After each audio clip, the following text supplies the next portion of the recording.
It's Wednesday, January 21st, day one of the Obama presidency. I'm Rob. I'm Will. And you're watching Political Lunch.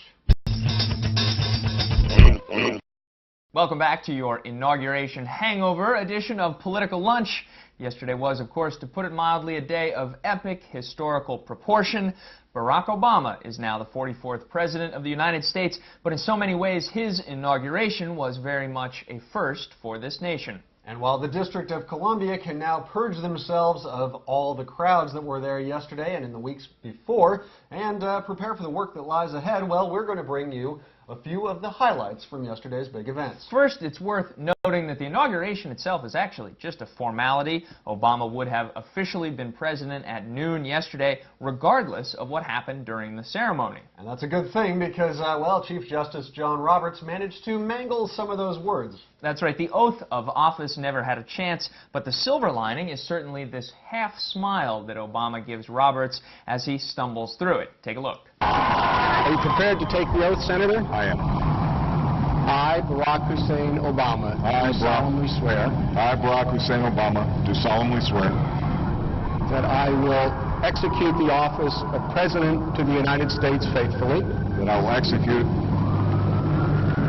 faithfully the office of President of the United States. President of the United States faithfully. And will, to the best of my ability, preserve, protect, and defend the Constitution of the United States. Preserve, protect, and defend the Constitution of the United States. So help you God. So help me God. Congratulations, Mr. President. Other highlights include Aretha Franklin's fabulous hat and the Reverend Joseph Lowry, a civil rights legend who worked closely with Dr. King, and he finished his benediction yesterday this way.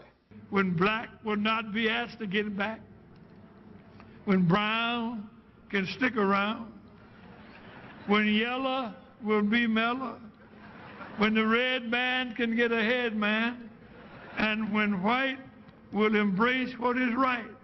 Let all those who do justice and love mercy say amen. Amen. Say amen and amen. But, of course, aside from all of that, the point yesterday was the speech, the inauguration address, and President Obama wasted no time in outlining the many significant challenges that face this nation.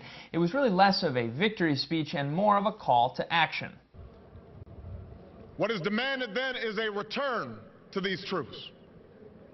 What is required of us now is a new era of responsibility. A recognition on the part of every American that we have duties to ourselves, our nation, and the world. Duties that we do not grudgingly accept, but rather seize gladly, firm in the knowledge that there is nothing so satisfying to the spirit, so defining of our character, than giving our all to a difficult task. This is the price and the promise of citizenship. This is the source of our confidence. And of course, following the speech, the Obamas accompanied the Bushes to Marine One and bid them farewell. The Bushes returned to Texas to live in a house in Dallas that Laura Bush picked out and George W. Bush has never actually seen. Interestingly enough, Barack Obama was not the only one making speeches yesterday.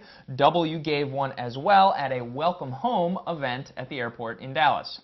Interestingly, the only network to cover that one live, Fox News. After the departure of the 43rd First Family, the new chief executive attended the traditional luncheon in Statuary Hall. Normally that's a celebratory event, but it was tempered somewhat yesterday by the news that two senior senators, Ted Kennedy and Robert Byrd, fell ill during the event.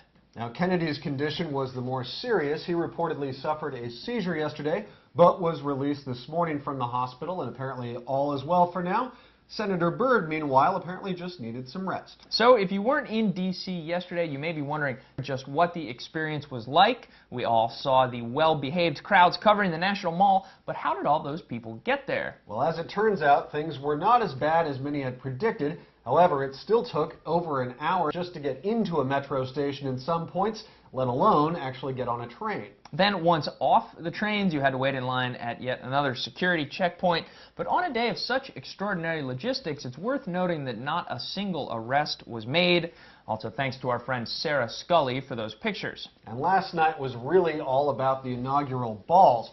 After the big event, well, the Obamas spent the evening being shuffled from one point to another which must have been something like torture, actually. You show up, you say something nice, dance for a moment while everyone watches, then head out the door to the next one. The first couple's evening did not conclude until the wee hours this morning, but Obama was still at his desk today bright and early. Reports are that his top priority as the real work of being president gets underway is a meeting with top security advisors and military commanders to discuss drawing down troop levels in Iraq and bolstering American forces in Afghanistan. And we'll continue to cover that on Friday, but meanwhile, the Senate also returns to work today, and they have 2 new faces, but still 1 empty seat. Illinois is now officially represented by Senator Roland Burris, the pick of that state's embattled Governor Rod Blagojevich as Barack Obama's replacement.